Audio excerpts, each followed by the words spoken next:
3 is a prayer, a desperate plea for help. It's a song born from trouble, echoing with the cries of God's people facing terrifying enemies. Asaph, the writer, felt surrounded by those who wanted to wipe out Israel, to erase their name, to destroy their faith. Imagine that fear. Imagine feeling so threatened. That's where this psalm begins, in a place of deep anxiety and concern. But it doesn't end there. This psalm, though filled with worry, becomes a testament to faith. It reminds us that even when we face huge problems, God is bigger. He hears our cries, He sees our struggles, and He promises to be our strength. This psalm is a powerful reminder that we are not alone. Even thousands of years after it was written, its message still resonates. It speaks to the deepest longings of our hearts, the desire for safety, for peace, for victory over the challenges we face. Psalm 83 paints a vivid picture of opposition. Asaph lists the enemies of Israel, a fearsome coalition united in their hatred. They plotted, they schemed. Their goal was clear: the complete annihilation of God's chosen people. These weren't just casual adversaries, they were filled with a fierce and bitter hatred. They wanted not just to defeat Israel but to wipe them from memory, as if they had never existed. This psalm reminds us that opposition can be fierce, it can be brutal, it can come from unexpected places and wear familiar faces. But more importantly, it reminds us that even in the face of overwhelming odds, God is still on the throne. The enemies of Psalm 83 sought to destroy more than just a nation.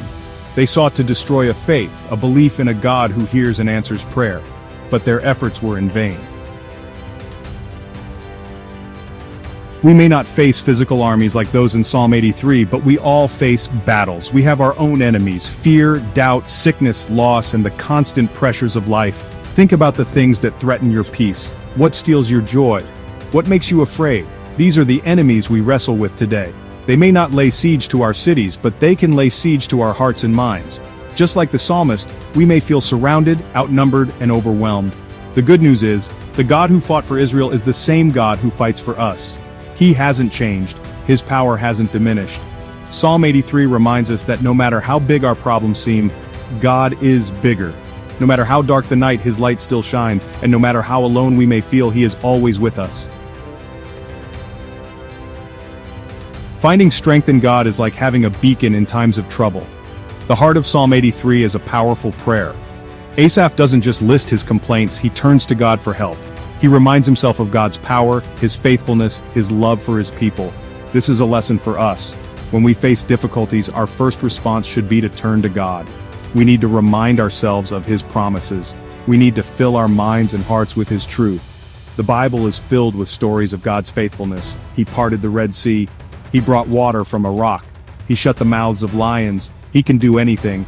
Each new day is a gift, a chance to experience God's love and faithfulness. Our faith isn't a magic wand.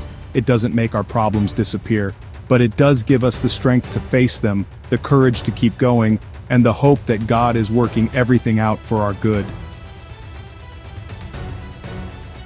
With God, we overcome. Psalm 83 doesn't end with defeat, but with a declaration of faith. Asaph, despite the threats around him, chooses to trust in God. He remembers God's past victories and finds hope for the future. This psalm is a powerful reminder that we are not defined by our problems, we are defined by God's love for us, and because of that love, we can face any challenge with courage and confidence. Remember, God is bigger than your biggest problem. He is stronger than your strongest enemy, and He loves you more than you can possibly imagine. God's love is a constant source of strength and comfort, no matter what challenges we face. So when life gets tough, and it will, remember Psalm 83, turn to God, pray, trust. He will never leave you nor forsake you. You'll get through this. He'll make